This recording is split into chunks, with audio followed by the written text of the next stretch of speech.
नमस्कार साथियों, मेरा नाम है अमित तोमर और आप देख रहे हो दुनियादारी। साथियों, कई बारी क्लासेस में जब मैं बहुत सारी चीज़ें आपको पढ़ाता हूं और मैं पढ़ाता हूं उसमें कि यूएन के द्वारा ये चीज़ लाई गई।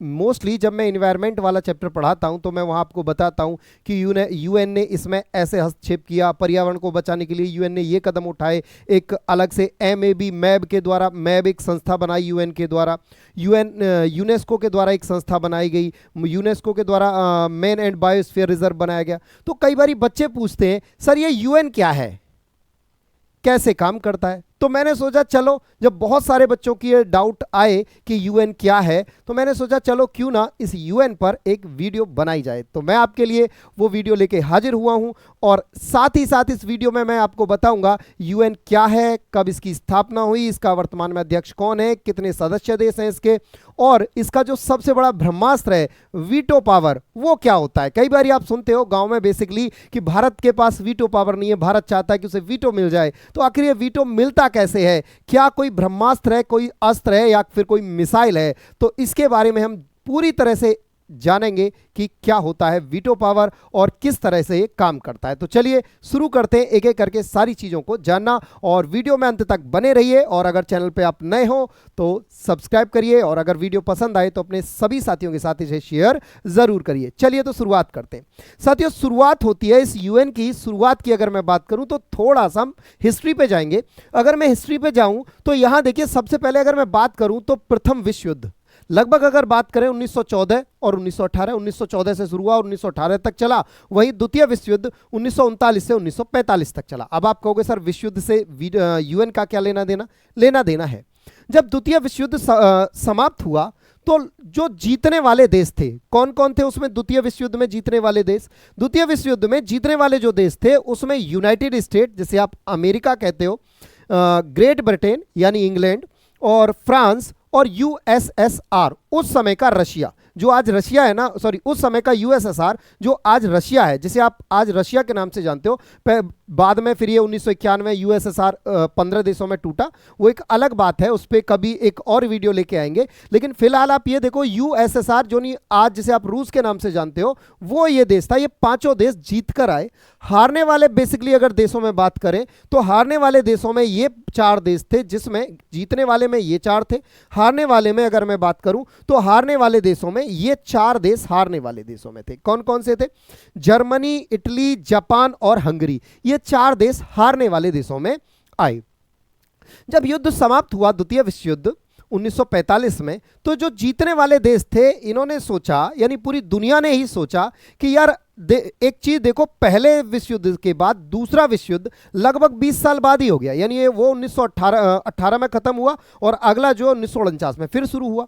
तो अगर ऐसे हर 20 साल, 15 साल, 10 साल में विश्व युद्ध होते रहे तो ऐसे तो दुनिया का चलना संभव ही नहीं है। ऐसे तो पृथ्वी पे मानव प्रजाति ही खत्म हो जाएगी। ऐसा ना हो कहीं हम पृथ्वी को ही नष्ट कर लें। तो इस बात को देखते हुए जो जीतने वाले देश थे उन्होंने एक संगठन का निर्माण किया, यानी इन 4 देशों ने, जिसमें यूएसए यानी अमेरिका, रशिया, फ्रांस और ग्रेट ब्रिटेन, इन चारों ने एक संगठन की स्थापना की।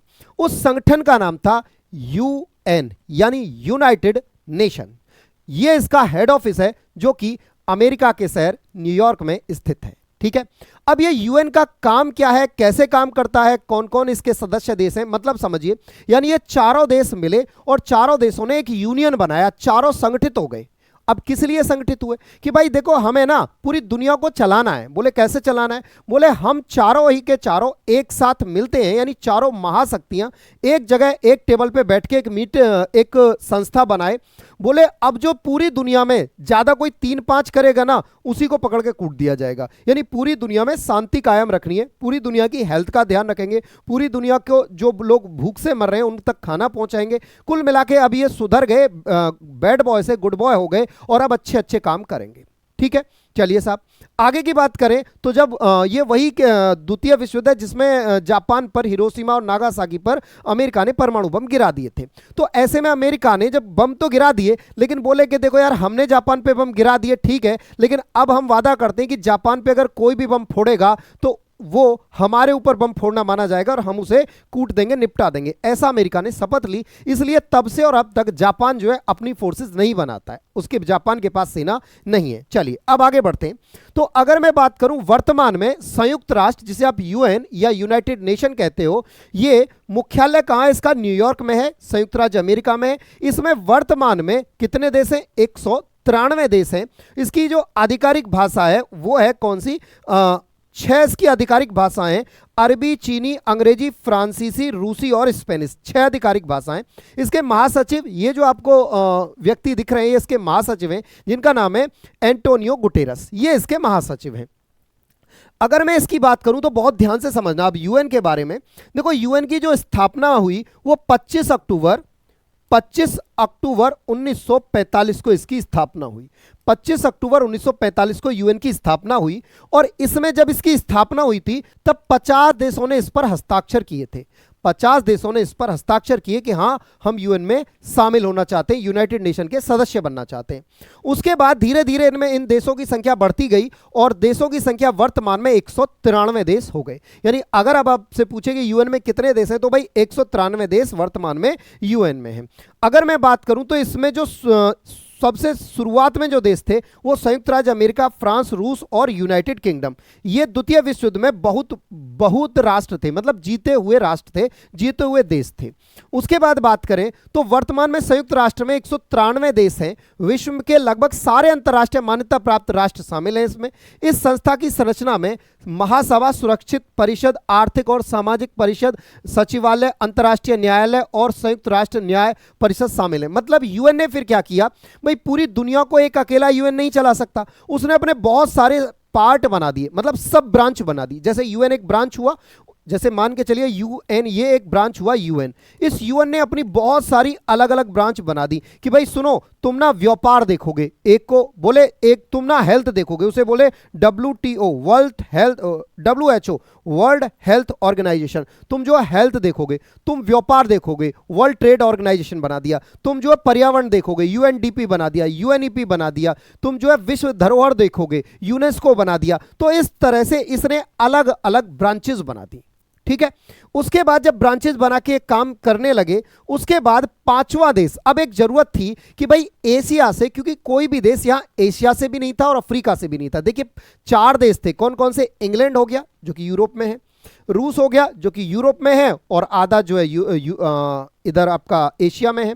दूसरा अगर बात करें तो कौन हो गया? अमेरिका हो गया, फ्रांस हो गया, ये 4 हो गए। अब एक पांचवा देश और ऐड करना था और ये एक लंबी कहानी है कि भारत को ऐड करना चाहते थे, बाद में नेहरू जी की बोले कि भैया चाइना को दे दो वीटो, हम चाहते हैं चाइना को वीटो मिले, हिंदी चीनी भाई भाई, वो एक अलग कहानी है। लेकिन फाइनली ये है कि चाइना को वीटो मिल गया, मतलब चाइना जो है वो यूएन का स्थायी सदस्य बन गया। अब ये स्थायी सदस्य क्या होता है, कितने हैं? तो वर्तमान में यूएन में 5 स्थायी सदस्य देश हैं। यूएन सिक्योरिटी काउंसिल के अंदर वीटो कंट्रीज जो हैं वो 5 हैं, यूएसए, रशिया, फ्रांस, चाइना और यूनाइटेड किंगडम। ये 5 देश हैं जो यूएन के स्थायी सदस्य हैं। अगर मैं बात करूं तो देखिए ये रहे वो 5 देश जो यूएन के स्थायी सदस्य देश हैं। ठीक है, उसके बाद अगर मैं आगे की कहानी की बात करूं तो यूएन काम कैसे करता है। संयुक्त सुरक्षा परिषद में स्टार्टिंग में 1945 में 50 देश थे, उसके बाद मिलकर वर्तमान में 193 देश हो गए। अब अगर बात करें वर्तमान में इसमें कितने देश हैं, तो इसमें होते हैं भैया 15 देश, जिसमें से 5 तो होते हैं परमानेंट और 10 होते हैं नॉन परमानेंट। यानी जो 10 होते हैं ना वो 2-2 साल के लिए बनते हैं, 2 साल के लिए बना, फिर उसकी सदस्यता खत्म, फिर एक नया देश आता है और इनका चुनाव होता है, बाकायदा चुनाव होता है। जिसको ज्यादा वोट मिलते हैं, हर 2 साल में चुनाव होता है, जिसको ज्यादा वोट मिलते हैं वो यूएन का 2 साल के लिए सदस्य बन जाता है।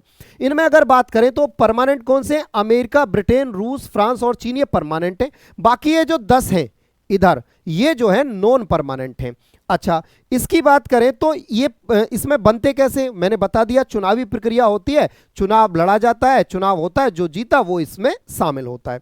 भारत, अब तक भारत ये कहता है कि भाई सुनो देखो यार, तुमने ना ये जो यूएन बनाया था आज से लगभग 70 साल पहले बनाया था, 70-80 साल पहले बनाया था।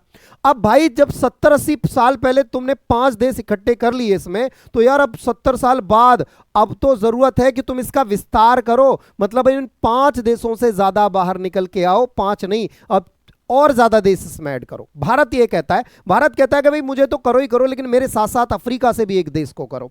ऐसे इस तरह से भारत कहता है, और भी कई देशों की भारत बात करता है। तो ये है यूएन। अच्छा, अब अगर मैं बात करूं यूएन की बॉडी कौन कौन सी है, यूएन काम कैसे करता है, तो देखिए यूएन क्या क्या काम करता है। ये रहे वो 5 देश जो स्थायी है, बाकी ये अस्थायी हैं।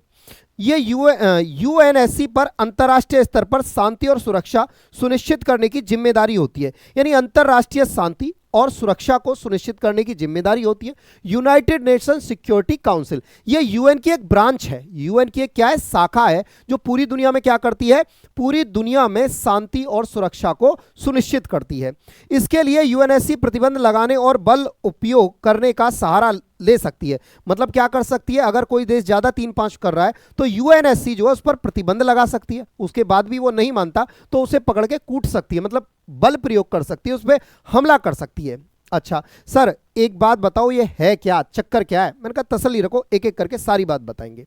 अच्छा, अब इसकी ये ब्रांच है, जैसे अब आप देखिए FAO है ना, World Meteorology Organization, World health Organization, UNESCO, WFP, ये सारी की सारी इसकी क्या है, ये सारी की सारी इसकी संस्थाएं, इसकी ब्रांचेज हैं यूएन की। ठीक है, उसके बाद आता है एक और आपके दिमाग में ख्याल कि सर ये बात तो समझ आ गई कि जो आपका यूएन है ये क्या है, काम कैसे करता है, ये भी समझ आ गया। लेकिन सर एक बात बहुत सुने हैं हम कि वीटो वीटो वीटो, ये वीटो क्या है, ये आज तक पल्ले नहीं पड़ा। मैंने कहा चलो आज इस वीटो को समझते हैं क्या होता है वीटो। तो चलिए समझते हैं। देखो साथियों, वीटो जो कंट्री कर सकते हैं, यूएन के जो सदस्य देश हैं वो वीटो कर सकते हैं। अब आप कहोगे सर कौन से सदस्य देश, क्या ये सारे के सारे जो 15 के 15 जो 15 देश हैं इसमें, क्या ये वीटो कर सकते हैं? मैंने कहा नहीं। बोले सर फिर कौन से? मैंने कहा ये 5 वीटो कर सकते हैं, केवल जो 5 जो स्थायी सदस्य हैं यही वीटो कर सकते हैं, बाकी के 10 देश वीटो नहीं कर सकते। मतलब इन 10 का वोट तो अगर मैं बात करूं तो ये किधर भी डालें इससे कोई फर्क नहीं पड़ने वाला। मतलब अगर आपके पक्ष में ये 5 देश है ना और ये 10 विपक्ष में, तो इन 10 देशों से कोई आपको फर्क नहीं पड़ने वाला। इन 5 देशों ने जो कह दिया वही अमर है, वही सत्य है, वही एकदम से यूनिवर्सल ट्रुथ है। मतलब जो इन्होंने कह दिया वही होगा। आ गई बात समझ में? अच्छा सर ये वीटो कर सकते हैं? मैंने कहा बिल्कुल। बोले सर ये वीटो करते कैसे? मैंने कहा देखो मैं बताता हूं वीटो करते कैसे। देखो मान के चलो वीटो का खेल क्या है। मान के चलिए जैसे पाकिस्तान है वो आतंकवादी पालता है, सबको पता है। भारत ने कहा कि भाई साहब, भारत गया वहां पे यूनेस्को में, भारत ने अपनी बात रखी कि देखो भैया माननीय, हमारा ये जो पड़ोसी है ये आतंकवादी पालता है, ये पाकिस्तान जो है ये आतंकवादी पालता है, ये अपना भारत। ठीक है साहब, ये पाकिस्तान ये भारत, और भारत ने इस पर आरोप लगाया कि ये आतंकवादी पालता है। अब आप देखो महाराज, ये देख लो, अब यूएन में क्या होता है, वोटिंग होती है कि भैया पाकिस्तान आतंकवादी पालता है, इस बात के पक्ष में कौन है और विपक्ष में कौन है, यानी पाकिस्तान गुड बॉय है या बैड बॉय है, इसके पक्ष में पाकिस्तान को बैड बॉय कौन मानता है और गुड बॉय कौन मानता है। चलिए भाई साहब, वोटिंग स्टार्ट हुई। जो 10 नॉन परमानेंट है वो तो किधर भी वोट डालें उससे कोई फर्क नहीं पड़ता है, लेकिन भारत के पक्ष में जो वोट आया, यानी पाकिस्तान को जिन्होंने बैड बॉय माना, वो मान के चलिए रशिया आ गया अपना, मान के चलिए फ्रांस भी आ गया, बोला रसिया ने मना लिया कि चलो यार हम तुम भाई भाई भारत का ही साइड लेते हैं, चलो भैया। फिर बोले हमने ले दे के अमेरिका को भी मना लिया, मोदी जी की आजकल अच्छी दोस्ती चल रही है तो अमेरिका को भी मना लिया, अमेरिका भी अपने पक्ष में आ गया। अच्छा, चौथा देश इंग्लैंड, तो भैया ऋषि भैया थे थोड़े दिन पहले प्रधानमंत्री, भाई भाई थे अपने, तो बोले चलो भैया ऋषि भैया भी मान गए, यानी यूके भी मान गया, यूनाइटेड किंगडम भी मान गया, किसके? भारत के पक्ष में आ गए। ये 4 देश भारत के पक्ष में आ गए। चीन बोला अच्छा भारत के पक्ष में अपन नहीं जाने वाले। चीन बोला नहीं, गलत कह रहे हो, पाकिस्तान बैड बॉय नहीं है, पाकिस्तान तो एकदम गुड बॉय है। और चाइना आ गया किसके पक्ष में? चाइना आ गया पाकिस्तान के पक्ष में, यानी चाइना ने कर दिया वीटो, बोले नहीं पाकिस्तान बैड बॉय नहीं है, गुड बॉय है। चीन आ गया पाकिस्तान के पक्ष में, यानी इस कंडीशन में चीन ने क्या कर दिया? वीटो कर दिया। इसे बोला जाएगा चीन का वीटो। ऐसे मान लो ये सब एक तरफ थे और चीन ने चला दिया ब्रह्मास्त्र, बोले नहीं ब्रह्मास्त्र, तो अब इन चारों की बात ये नहीं माना जाएगा कि पाकिस्तान जो है बैड बॉय, अब पाकिस्तान कैसा बॉय है? गुड बॉय है। आई बात समझ में? यानी मतलब क्या हुआ, अगर ये पांचों के पांचों किसी एक बात को लेकर राजी हो जाए, पांचों की सहमति बन जाए एक बात पर, तो वो बात मान्य होगी, अदरवाइज वो बात मान्य नहीं होगी। बात समझ आई वीटो पावर क्या होता है? मान के अगर 5 में से किसी एक ने भी दूसरी तरफ का रुख कर लिया, एक भी बात नहीं माना, मतलब कोई बात इनके सामने रखी, 4 मान गए और एक नहीं माना, तो वो काम नहीं होगा। मान के चलिए अब जैसे बात करें भारत के इसमें स्थायी सदस्य होने की, भारत लंबे समय से कह रहा है कि भाई हम दुनिया के सबसे बड़े लोकतंत्र हैं, तो यार हमें इसमें शामिल करो ना, हमें क्यों नहीं करते हो? हमारे पास दुनिया की लगभग सबसे ज्यादा आबादी होने वाली है, दुनिया के सबसे बड़ा लोकतंत्र हम दुनिया की 5वीं अर्थव्यवस्था है, दुनिया की 17.5% पॉपुलेशन हमारे यहाँ रहती है, तो भाई हमें इसमें स्थायी सदस्य की जगह दो, हमें वीटो पावर दो। यही जो स्थायी सदस्य की जगह है ना, यही वीटो है। भारत कहता भाई अपन को भी दो। अब ऐसे में अगर पांचों के पांचों राजी हो कि ओके भारत को वीटो दे दिया जाए, तो ही भारत को वीटो मिलेगा। अगर एक भी इनमें से बिगड़ गया तो भारत को वीटो नहीं मिलेगा। यह होता है यूएन का वीटो पावर, और इस तरह से वीटो करता है कोई भी देश। अब तक किस देश ने कितनी बार वीटो किया है? अगर मैं वीटो पावर की बात करूं तो देखो 5 देश हैं वीटो। ये जो बाय द वे ये जो लोगो दिखाई दे रहा है ना, ये यूएन का लोगो है। सबसे ज्यादा बार रशिया ने 112 बार वीटो किया है। अब तक जो वीटो किया है ना, मतलब जो अपना ब्रह्मास्त्र यूज कर लिया है, वो सबसे ज्यादा बार रशिया ने किया है। कितनी बार? 112 बार। उसके बाद अमेरिका ने किया 81 बार। उसके बाद यूनाइटेड किंगडम यानी इंग्लैंड ने किया 29 बार। फ्रांस ने किया 16 बार, और सबसे कम चीन ने किया है 11 बार वीटो। ठीक है। अब अगर भारत की करें तो सर क्या भारत कभी अस्थायी सदस्य रहा है? बिल्कुल रहा है भाई। अगर मैं बात करूं भारत की तो देखो भारत 8 बार अब तक सुरक्षा परिषद का अस्थायी सदस्य बन चुका है भारत।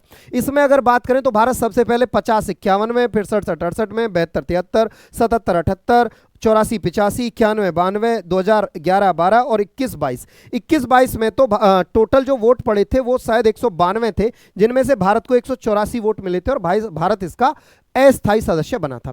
इस समय भारत ने इसकी अध्यक्षता भी की थी। जब भारत इसका अस्थायी सदस्य बना तो भारत ने इसकी अध्यक्षता भी की थी अगस्त के महीने 2022, अगस्त के महीने में शायद। और यहां पर देखिए आज मोदी रचेंगे इतिहास, समय की कटेंगे। अगर बात करें तो ये रहा, जनवरी में भारत बना यूएनएससी का अस्थायी सदस्य। 1 अगस्त से मिली यूएनएससी की अध्यक्षता, यानी 1 अगस्त से, यानी एक महीने के लिए अध्यक्ष होते हैं, तो 1 अगस्त से 31 अगस्त तक भारत इसका अध्यक्ष रहा था। और नरेंद्र मोदी ऐसे पहले भारतीय व्यक्ति थे जिन्होंने यूएन की अध्यक्षता की थी, यानी जो यूनाइटेड नेशन है उसकी अध्यक्षता करने वाले नरेंद्र मोदी पहले भारतीय थे। 9 अगस्त को नरेंद्र मोदी यूएनएससी की बैठक की अध्यक्षता करने वाले पहले भारतीय प्रधानमंत्री बनेंगे। ठीक है। उसके बाद आगे की कहानी की बात करें तो मोदी जी ने यहाँ अपनी बातें रखी कि भाई हमें ऐसे करना है, ऐसे करना है। फिर ये भारत के, आप इनको कौन नहीं जानता होगा, हमारे एकदम से जेम्स बॉन्ड है ना, हमारे विदेश मंत्री एस जयशंकर साहब बोले। इनसे पूछा गया मीडिया वालों ने, हाँ जी भारत को क्या यूएन में स्थायी सदस्यता मिलेगी? तो इन्होंने कहा देखो भाई भारत को सीट मिलेगी और ज़रूर मिलेगी, चिंता ना करो, क्योंकि मजबूरी है यूएन की कि भारत को सीट देनी ही पड़ेगी उसे। अच्छा, उसके बाद अगर बात करें क्या वजह है कि भाई भारत को ये सीट मिलनी चाहिए, तो उसके लिए साफ वजह इन्होंने बताई कि देखो यार भारत ना, एक तो साख बड़ी बेहतरीन है आजकल दुनिया में, छवि बहुत अच्छी है, दुनिया मानने लगी है भारत का लोहा। हम जो है पुतिन से भी मिलते हैं तो जेलेस्की से भी मिलते हैं, रूस से तेल लेते हैं, रूस से S-400 anti defence missile system लेते हैं, तो उधर अमेरिका से ड्रोन भी खरीदते हैं। यानी सारा काम भारत जो है आजकल बढ़िया चल रहा है।